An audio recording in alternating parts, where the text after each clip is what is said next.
Welcome back. So this week in Magic, just to get back into the swing of doing the videos regularly a week again, I figured I would do a top 10 list, and this time I'm going through basically the dual colors right now. I've gone through Azorius, gone through Boros. Now, and if I'm going alphabetically, next comes D for Dimir. Now blue black is a color I have an interesting history with. The first blue black combination I ever used or made a deck out of was a Grixis deck out of just the random stuff I had going on. And it worked fine. I still had that Grixis deck, only that's been completely remodified. And I also have a blue-black mill and a blue-black zombie currently.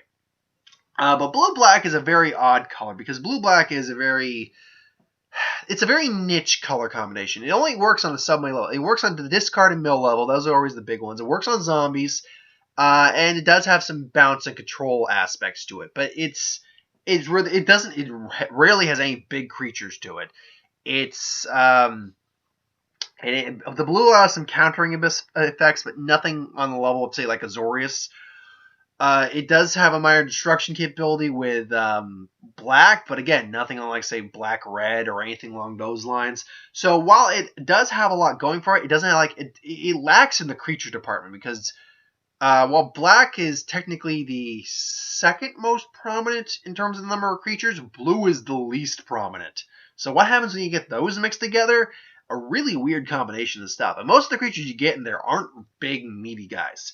But anyway, so this is basically my top 10 favorite, best, however you want to put it, top 10 blue-black cards. Now again, my opinion, from my experience, I think I pretty much played with all these cards at least once. Some of them a lot more than once. But anyway, let's just get into it. So my number 10 spot goes to Baleful Strix from, I believe the original one was from Complex? Baleful Strix. No, the original one was from, I think, Plane Chase? Wow.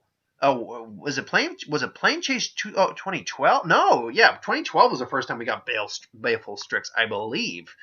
Unless it's analogs, Plane Chase analogs, we got it in. Either way, Baleful Strix is just when I said that they don't have a lot of power to them, what they make up for is in special effects. And with Baleful Strix, you get a artifact bird for 1 blue, 1 black, so just 2 mana, a 1/1 flying Death Star. So right there, you got value. But then it's got a draw capability with it, so you're basically getting a body for a draw ability. And a deck that needs creatures, needs chump blockers, and maybe even needs a big one now and then. This is a perfect card to just have out there installed. If you can get a couple of these out in the field, it's gonna keep you, and you're gonna draw and get your game going, help speed things up. It's a ramp card while being a stall card all at once, and it's just a beautiful, beautiful thing. It's beautiful. It's going to be amazing. It's going to be beautiful. And yeah, so give me 1 second. I have Star City up at the moment for the site, just so I have references. Okay, there we go. So anyway, so yeah, I mean that's my number 10 card. Number 9 goes to Circuit Dimir Lobotomist from Return to Ravnica. Now this is a guy that when I've always thought of blue black, I've always considered mill to be a big part of blue black. If I make blue black decks, they're usually mill decks. I got the zombie one as an exception, and even that's I think's got a little bit of mill.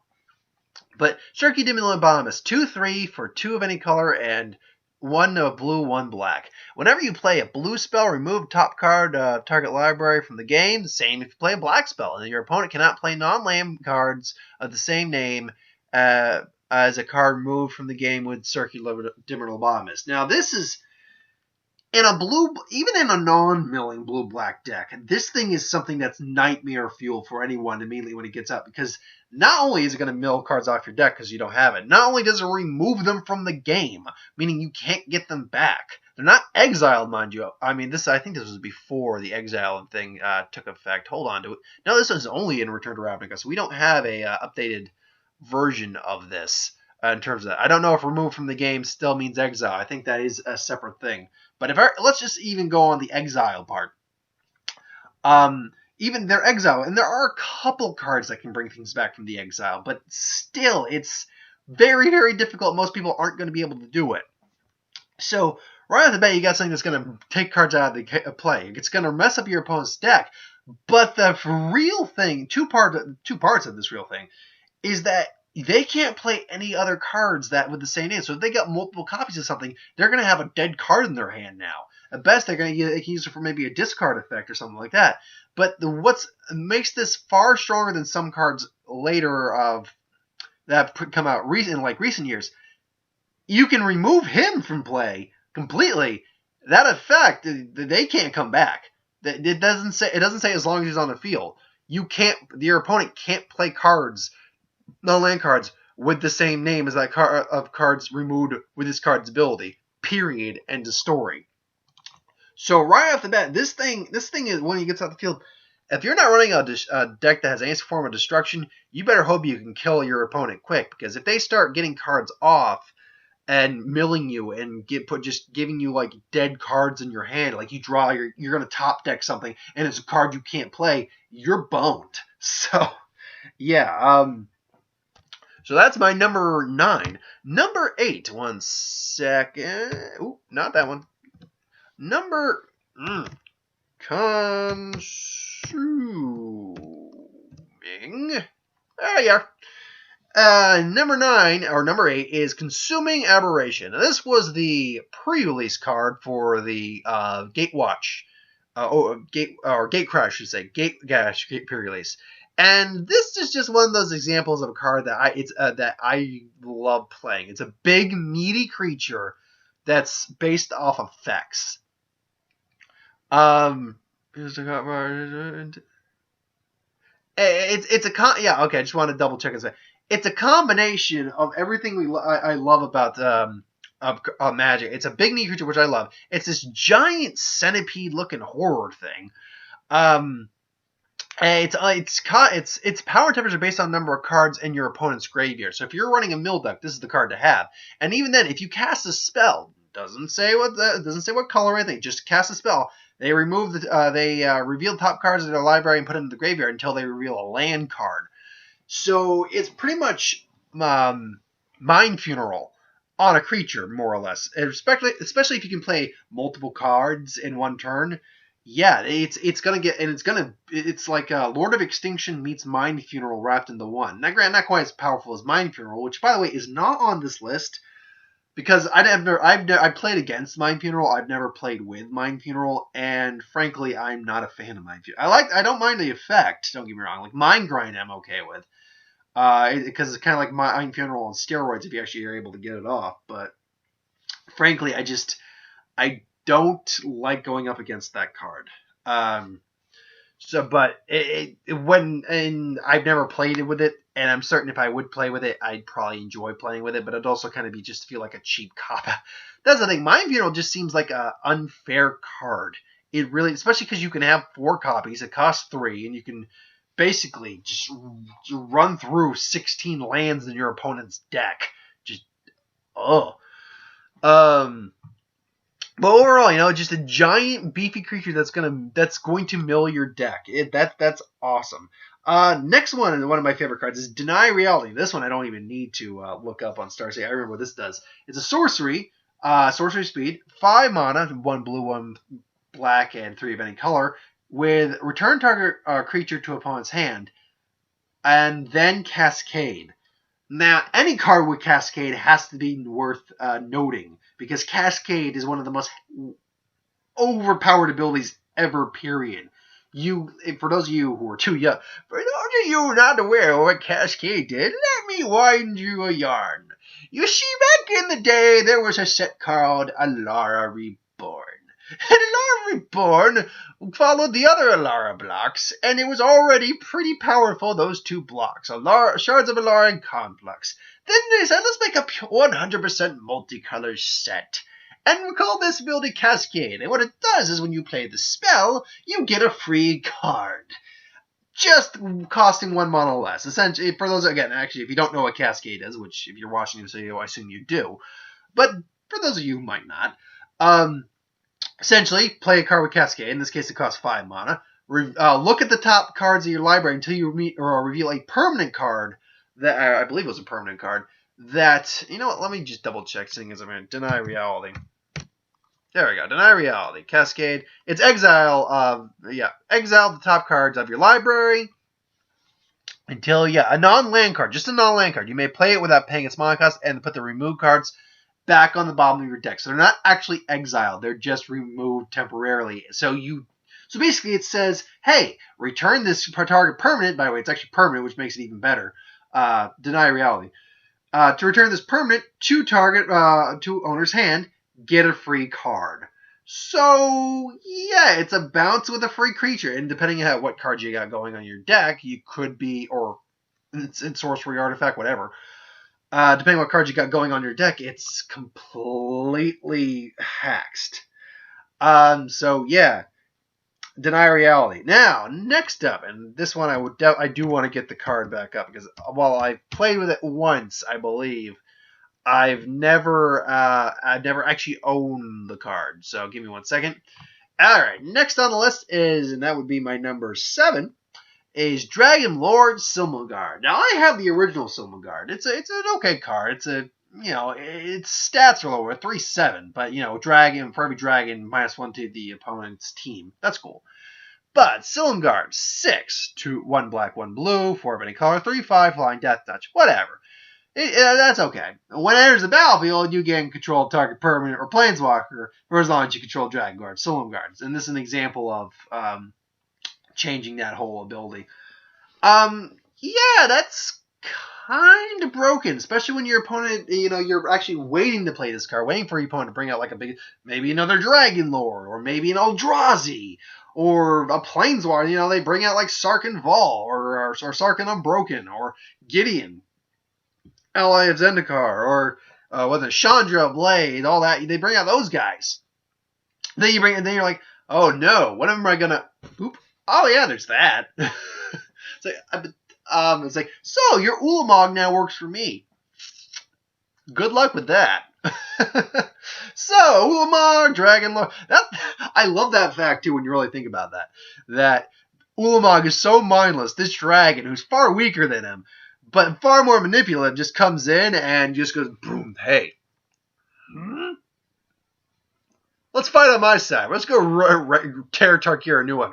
Tarkir. Wedge. I'm going to eat this wedge mana like cheese.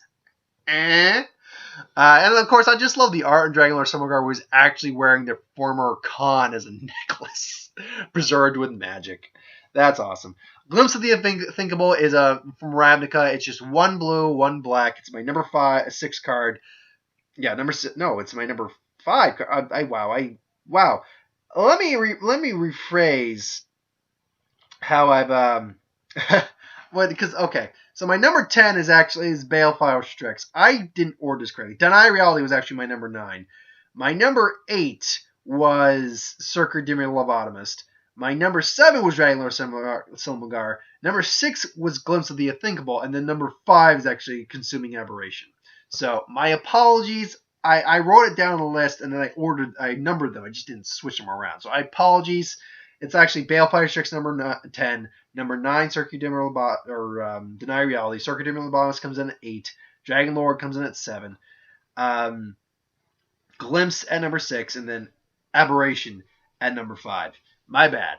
But anyway, number 6, things were on number 6. Glimpse of the Unthinkable. It's a standard mill card. It was one of the standard mill cards at the time. We're going to get rid of 10 cards off the top of your deck. Which, let's be clear, even out of a 60-card deck, that's not an amount you want to just randomly lose. Simply because of the fact that you start at 60 cards, you're going to draw 7 right off the bat. If you're going second, you'll draw an 8th, which means you're down to 52 cards. It's going to take at least two land to play this card. So at minimum, you're playing it on turn 2. And if you got multiples, that means you can ditch 40 cards at most for your opponent's deck. Minimum 20 cards. That's a third of their deck gone right off the top. So, yeah, those kind of effects should not be underestimated really at all. But anyway, so that was number 6. Number 5 is actually Consuming Aberration. Number 4, and I'm making sure I get it right. Una, Queen of the Fae, flying 5/5, legendary Fae. I believe 6 mana, hybrid mana. And then the mill and make a fairy ability. Oh my god, I love this card so much. I got my copy. I actually have 2 copies, believe it or not. I don't know how I got the second one, but I got my first copy. I believe, from the Vault. Vault Legends is the only from the Vault I've actually ever picked up, only because I've never had the funds to go out and get one before they sold out. Those things sell out real quick. But no, Una, I mean, I just love the fact that, first off, it falls in the category of big meat creatures that blue-black need. So it's a 5/5 flyer, not something you trifle with. Then it can mill, which is something blue-black does very well. But it exiles them, and then when you name the color, especially if you know your opponent's got a monocolor deck, oh, that's not good. If you know mill just 5 cards off deck named blue, and they got 3 blue cards, guess what? You got 3 fairies. It's just like, all right, yeah, let's do this. Yeah, I just love cards that have multiple effects in one. So I'm gonna mill, exile, and make them army. That's right on. I'm for that. And then if you've used this card in like Commander, it's hilarious because you can just be like, okay. You could also, especially in Commander, we got lots of mana. Let's say you got 12 mana on the field right now, and it costs one blue or black anyway. So let's say you can tap for 12 altogether, and you've got 2 other opponents. You can be like, I could mill you both, and I know you both got the same color, so let's play this game. Either way, it's just a great card. I'm a big fan of it. Next one, Ink Fathom Infiltrator. This is just a really old favorite of mine. It's just a Merfolk 2/1 unblockable and can't block. One hybrid mana, 2 costing of black and blue, so 2 hybrid mana. But I've just loved it. I love it so much because it's so simplistic. It's just like, okay, I can't block, but I'm just gonna keep swing. Swing. No, swing. Tap. That's all it is, and that's all it really needs to be. It's a simplistic card, but because it's multicolor and hybrid mana too, it's easy. Hybrid's always easier to play. And when you're dealing with like devotion stuff, which my copy I have, I think I have 2 copies, but the at least one I have in my Theros Gods deck, and yeah, he hangs out in there. It's like, yep. I'm just hanging out here, just hanging out. So yeah, I love playing that guy. He's just so much fun. I just like boom, and then you like put like a Helm of the Gas Lord on him, or you put I don't know, the Gigantiform card on, turns him into an 8/8 with trample. Not that it matter, but you get my point. It's fun, especially if you start like pumping him up or give him abilities. So each place is so high on me for nostalgia purposes, and in fact, he's just a good card. Number 2, Nightmill Specter. This is another one where, a lot of people understand why this card is so good, because it is not something it's not something you travel. It's a 2/3 for 3 hybrid mana. Again, not easy to cast. 2/3 flying. That's an easy buy. Whenever it deals combat damage, which if you got a flyer, right, like say Nightmill Specter, it's not hard to do. You exile the top card of your opponent's library. Okay, that's fine. It's got mill, it's got exile. You may then play exile card. You may play cards exiled with Nightmill Specter. That's the kicker. Cards that let you actually play with your opponent's cards are cards that people hate to play against. I love those cards. And Nightmill Specter is probably one of my favorite because it's a stick. It's a monster stick that it can go pound, pam, pound, pam, pam, pow, pow, pow. Hey, it's like, oh, you're playing green? Darn. Wait, you just lost a forest. I'll take your forest, and then I'm going to take the green card you just lost. I love doing that. It is so much fun. And a 2/3, while now kind of a norm, is still a very solid card stat-wise. 2/3 flyer, that's not something you should knock off anytime soon. So yeah, it's a great solid card. Love it. Now my number 1. Now just to recap on the top 10 list, we got Baleful Strix is number 10. We got Deny Reality is number. Give me 1 second. There we go. Want to get this up because I'm going to need to read it to get it completely correct. But we have Deny Reality at number 9. We have Circuit Dimir Lobotomist number 8. We have Dragon Lord Silmgard number 7. Glimpse of the Unthinkable 6. Consuming Aberration number 5. Una, Queen of the Fae at number 4, Ink Fathom Infiltrator number 3, and Nightmill Specter number 2. And now for the grand finale. My number 1 black-blue Dimir card is Rexel, the Risen Deep from Worldwake. A 5/8 legendary Kraken for 2 blue, 1 black, 3 of any color. Island Walk, Swamp Walk, so twice unblockable pretty much. If they're running any Swamp Island right off the bat, you've got an unblockable creature. And even if you don't, it's got a big enough butt to tank most creatures. Whenever Rexel deals combat damage to a player, you may cast target instant or sorcery card from that player's graveyard without paying its mana cost, and then that card would be put into the graveyard. You exile instead. This card is the epitome of giant FU creature, and I love that. It's in a color that does not do a huge amount of big creatures, big meaty creatures. I mean, what, you got Una, who is a 5/5, you can call that a big meaty creature. Nemesis of Reason's a 3/7, I have it and I like it, but it's just not something that normally I use very often. I'm trying to think of any other big meaty blue black creatures. I mean, there is a Eldrazi, I believe, that is a blue black creature, but I'm just not a huge whatever. It's not that impressive. I've never used it either. So when you got that, a color that kind of lacks a bit on that. When the big meaty creatures come, you really got to consider all your options. And when you're dealing with mill, when you're dealing with control, and when you're dealing with just the cards that need to do the damage, this is the guy you go to. I mean, he's 6 mana, but he's 6 mana for a 5/8. If this were just a vanilla creature, this would be good. It'd be usable. But then you add an island watch, you're like, okay, now he's unblockable for islands. Okay, that's better. Now he's got Swamp Block. Okay, now he's twice unblockable for 2 different colors. Okay, now he's decently usable. And then I get to use my opponent's spells in the graveyard for free and then wipe them out of the game afterwards. This guy's kind of broken in many ways. I mean, he still costs $4. And if you get a foil one, he's $25. So, I mean, while he is kind of that's kind of a bargain bin mythic, he's still awesome. I still use him in my Grixis deck. I love this guy to death. He is my favorite blue-black card so far of all time. But we'll see what happens when we see Amonkhet and Atlazan. Maybe we'll get some cool blue-black stuff in that. But yeah, Rexel Risen Deep is my #1 favorite blue-black card of all time. My top 10 blue-black card. So, thanks for watching. I hope you enjoyed. Like, comment, share, subscribe. As always, if you want us to review something, put in the comments below. Let us know. We'll do a review of it at some point. Ideas for who wins, what if, superheroes, magic, Star Wars, all of the in between. Please put those in the comments below. I will get to them at some point.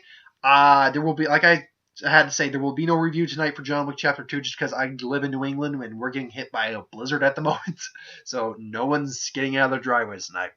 But I'm just going to bump the schedule up a day. And I will also have, assuming I don't miss it, which I don't think I will, next vlog for Dragon Ball Super will be up on Saturday. So keep an eye out for that. Thanks for watching. I hope you enjoyed, and I'll see you folks next time.